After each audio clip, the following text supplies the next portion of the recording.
Salut, c'est Sacha, bienvenue dans cette nouvelle vidéo et aujourd'hui on va voir ensemble comment vendre sur Amazon à travers 6 stratégies complètement différentes. Que vous souhaitiez atteindre la liberté financière ou simplement arrondir vos fins de mois, le but de cette vidéo est de vous aider à choisir le business model qui sera le mieux adapté pour vous. Vous apprendrez qu'il n'y a pas qu'une seule façon de vendre sur Amazon, qu'il y a plusieurs business models et chacun a ses avantages et inconvénients que j'énoncerai dans la vidéo. Je vais déjà directement lancer le générique.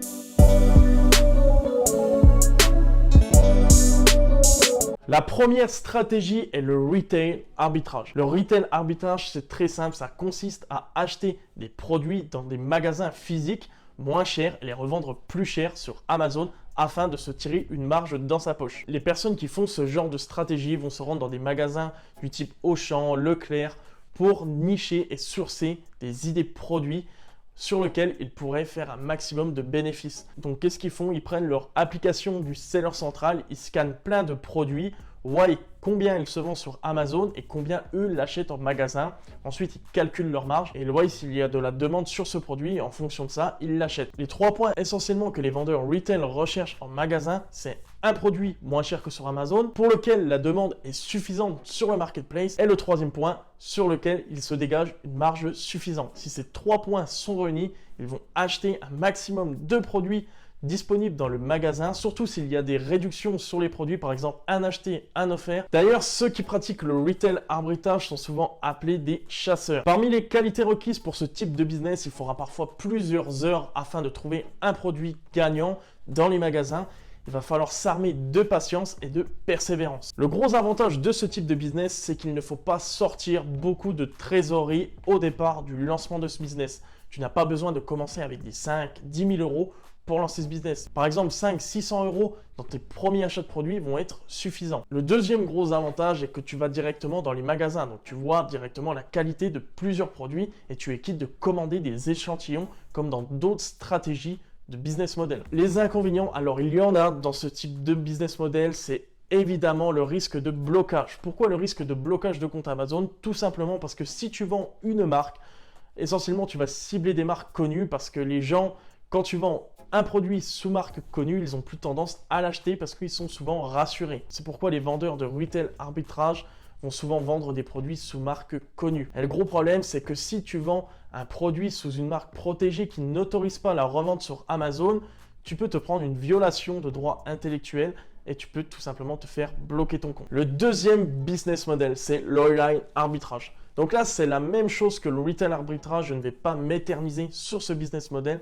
Simplement, la chose qui change, c'est qu'au lieu d'aller nicher et sourcer les produits dans des magasins physiques, tu vas le faire sur Internet. Donc là, l'avantage, c'est que ça va être plus rapide qu'aller en magasin parce que tu auras des logiciels qui vont te permettre de trier des centaines d'offres, des centaines de produits et tu vas directement voir les produits sur lesquels tu pourrais tirer un bénéfice beaucoup plus rapidement qu'en magasin. Par contre, le gros désavantage, c'est que souvent les marges vont beaucoup se réduire par rapport à du retail arbitrage. Parce que sur Internet, la concurrence est beaucoup plus prononcée que dans des magasins physiques. Tu auras très peu d'offres qui vont te proposer, par exemple, un produit acheté, un produit offert, comme tu pourrais l'avoir en magasin. Le 3e business model est le dropshipping sur Amazon. Le dropshipping est très connu en dehors d'Amazon. Tu vois souvent des vendeurs de formations qui proposent des formations en dropshipping. Mais attention aux fausses croyances, le dropshipping n'est pas du tout ce qu'on croit. Il y a souvent des croyances qui disent qu'en dropshipping, on gagne de l'argent facilement et rapidement. C'est faux. Le dropshipping, c'est quoi? Pour vraiment faire simple,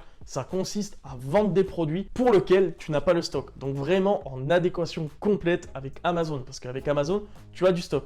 Mais sache qu'il y a de plus en plus de vendeurs de dropshipping qui s'installent sur Amazon. Mais ça ne le fait pas. Amazon déteste le dropshipping. C'est pourquoi tu ne vas pas être positionné ou référencé suffisamment par rapport à un vendeur qui est générique ou en private label. On y viendra plus tard. En fait, pour faire simple, tu vas mettre une annonce avec une fiche produit du produit que tu souhaites vendre en FBM sans avoir le stock. Donc, c'est-à-dire qu'une fois qu'un client va te faire un achat sur ta boutique, tu vas devoir, toi, aller sur une marketplace comme AliExpress, comme Rakuten, et tu vas devoir acheter le produit à ton fournisseur sur lequel tu vas mettre l'adresse de livraison de ton client qui t'a acheté sur Amazon.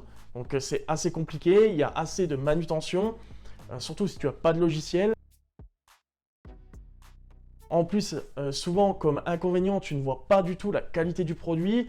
Les fournisseurs peuvent te lâcher du jour au lendemain. Tu n'as aucune expérience sur le produit que tu vends. Tu as un risque de suspension très élevé par rapport aux violations de droits intellectuels. Tu as aussi une marge très faible. C'est pourquoi je tenais à te parler de ce business model que moi, je ne recommande pas du tout. C'est vraiment un business model que je déteste. Je ne l'ai pas pratiqué, mais je trouve que ça n'a rien à faire sur Amazon. Alors, je sais qu'il y a des personnes qui ont réussi avec le dropshipping, mais pour moi, c'est infime par rapport aux personnes qui souhaitent se lancer.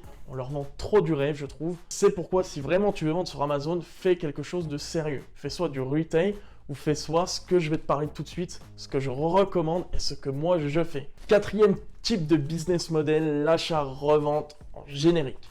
Donc, qu'est-ce que c'est l'achat-revente? Là, tu vas acheter du stock chez un fournisseur, souvent basé en Chine, que tu vas te faire livrer chez toi ou directement dans les entrepôts d'Amazon. Et là, tu vas pouvoir utiliser le service FBA et non FBM. Le service FBA, c'est quoi? C'est le fait de pouvoir envoyer ton stock dans les entrepôts d'Amazon. Tu peux aussi l'utiliser en retail, mais souvent les vendeurs de retail préfèrent envoyer les produits directement eux-mêmes de chez eux parce que ça grignote forcément leur marge.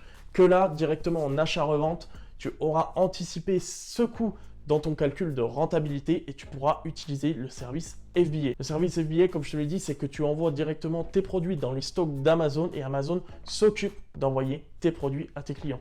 Donc ça t'évite de gérer tout cet aspect logistique qui peut être vraiment pénible et te déborder. Et surtout, tu vas gagner du temps pour gérer au mieux ton business. Les avantages, c'est que là, tu risques beaucoup moins de blocage aux yeux d'Amazon. Tu vas être un vendeur qui est pris plus au sérieux, même si ce n'est pas encore vraiment le business model que je recommande le plus. Mais je trouve ce type de business model très bien. Par exemple, si tu n'as pas les moyens de déposer une marque et de vraiment faire un gros stock autour de cette marque, tu veux simplement tester un produit en générique. En générique, c'est sans marque déposée. Les inconvénients de ce type de business, ça peut être le coût qui n'est pas le même qu'en retail parce que tu vas avoir un minimum de commandes à devoir passer auprès de ton fournisseur. Donc ça peut être 300, 400, 500 pièces. Par contre, dans ce type de business, c'est que tu peux avoir des hijackers. Qu'est-ce que des hijackers? C'est des personnes qui vont se greffer sur ton annonce et tu auras de la concurrence. Et là, ça va être une guerre des prix. Et souvent, la guerre des prix avec des Chinois, c'est compliqué parce que eux, les matières premières, ils les payent moins cher. Pareil, au niveau des frais de logistique, tout est moins cher chez eux. Donc faire la guerre des prix avec un Chinois, je t'avoue que c'est perdu d'avance pour toi. Cinquième type de business model, celui que je recommande le plus, c'est le private label. Donc le private label, c'est de l'achat-revente, sauf que là, tu vas imposer ta marque sur le packaging. Donc là, tu auras une marque déposée à l'INPI, l'Institut national des propriétés intellectuelles en France, qui va justement protéger ton produit sur Amazon. Donc là, aucun vendeur, donc hijacker, ne pourra se greffer sur ton annonce. Tu auras la possibilité de le dégager juste en le signalant auprès d'Amazon. Donc, il n'y aura pas de guerre des prix s'il y a un produit qui est similaire au tien. De même, tu auras une exclusivité, tu pourras bénéficier de plus de fonctionnalités avec l'Amazon Seller. Par exemple, tu pourras faire de la publicité au nom de ta marque, intégrer une vidéo au nom de ta marque ou même faire du contenu A+. La stratégie est vraiment la mieux parce que en plus de vendre sur Amazon, tu crées un réel actif autour de ta marque. Le jour où tu souhaiteras céder et vendre ton entreprise, tu pourras aussi vendre ta marque qui aura pris de la valeur en fonction de ton chiffre d'affaires. Et là, tu crées un actif. Il faudra aussi que tu saches qu'en private label, tu pourras aussi augmenter plus tes prix, donc dégager plus de marge parce que ton produit et ton packaging sera beaucoup plus qualitatif. Les inconvénients de ce type de business, je n'en vois qu'un personnellement, c'est que tu vas devoir commencer avec un investissement de départ plus conséquent. On va parler de 5 000 €. Moi, j'aime bien parler de 5 000 € parce que pour moi, c'est ce qu'il faut pour pouvoir se lancer sur Amazon en private label. Parce que là, forcément, tu vas avoir beaucoup plus de personnalisation auprès de ton fournisseur. Tu vas brander ton packaging à ta marque. Donc là, tu vas devoir commander un minimum de produits auprès de ton fournisseur pour qu'il puisse te proposer cette fonctionnalité. Je crois que c'est à peu près 500 000 unités pour pouvoir le faire. Donc là, forcément, l'investissement ne va pas être le même qu'en achat-revente basique. Et le sixième et dernier type de business model, c'est l'EPL. L'EPL, c'est l'évolution du private label. Donc, je ne le pratique pas encore, mais pour vraiment te faire simple, c'est en fait du private label plus plus. Tu vas par exemple pousser la chose en termes de design sur ton produit. Tu vas créer des designs vraiment différents et uniques par rapport à tes concurrents et tu vas le protéger avec des brevets, ce qui empêchera et protégera ton produit de toute contrefaçon. L'EPL est très bien, mais le problème, c'est qu'il faut un investissement encore plus conséquent que le private label. Là, on va parler en plusieurs dizaines de milliers d'euros parce que tu vas créer plusieurs prototypes du produit sur lequel tu vas vouloir te différencier un maximum. Ça va te coûter de l'argent. Tu vas aussi poser des brevets internationaux qui coûtent relativement cher. Tu vas pouvoir encore plus gonfler tes marges parce que forcément, tu sauras te différencier un maximum. Mais par contre, il va te falloir beaucoup de trésorerie. Voilà, en tout cas, j'espère que cette vidéo t'aura plu. J'ai essayé de te faire cette vidéo la plus simple possible parce qu'elle englobe vraiment beaucoup d'informations. Elle est assez lourde aussi. J'espère qu'en tout cas, elle t'aura plu. N'hésite pas à mettre un j'aime et à t'abonner. Et si tu as aussi des questions, n'oublie pas de les poser en commentaire. Moi, je te dis à la semaine prochaine. Ciao!